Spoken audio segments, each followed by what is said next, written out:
दोस्तों, भोजपुरी इंडस्ट्री के सुपरस्टार खेसारी लाल यादव को आज कौन नहीं जानता। लेकिन क्या आप जानते हैं, खेसारी लाल फिल्मों में आने से पहले कभी लिट्टी चोखा तो कभी दूध बेचा करते थे।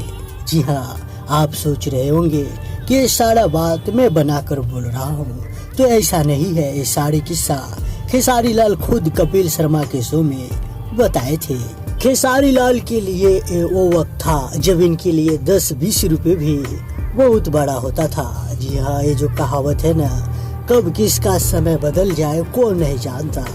आज खेसारी लाल के लिए लाखों करोड़ों रुपया कुछ भी नहीं है। अगर आप खेसारी लाल का फैंस है, अगर आप खेसारी लाल के कोई और किस्सा या कुछ भी जानना चाहते हैं, तो आप हमें कमेंट करके बता सकते हैं। अगर आपको वीडियो अच्छा लगा तो इस चैनल को जरूर सब्सक्राइब कर दीजिएगा।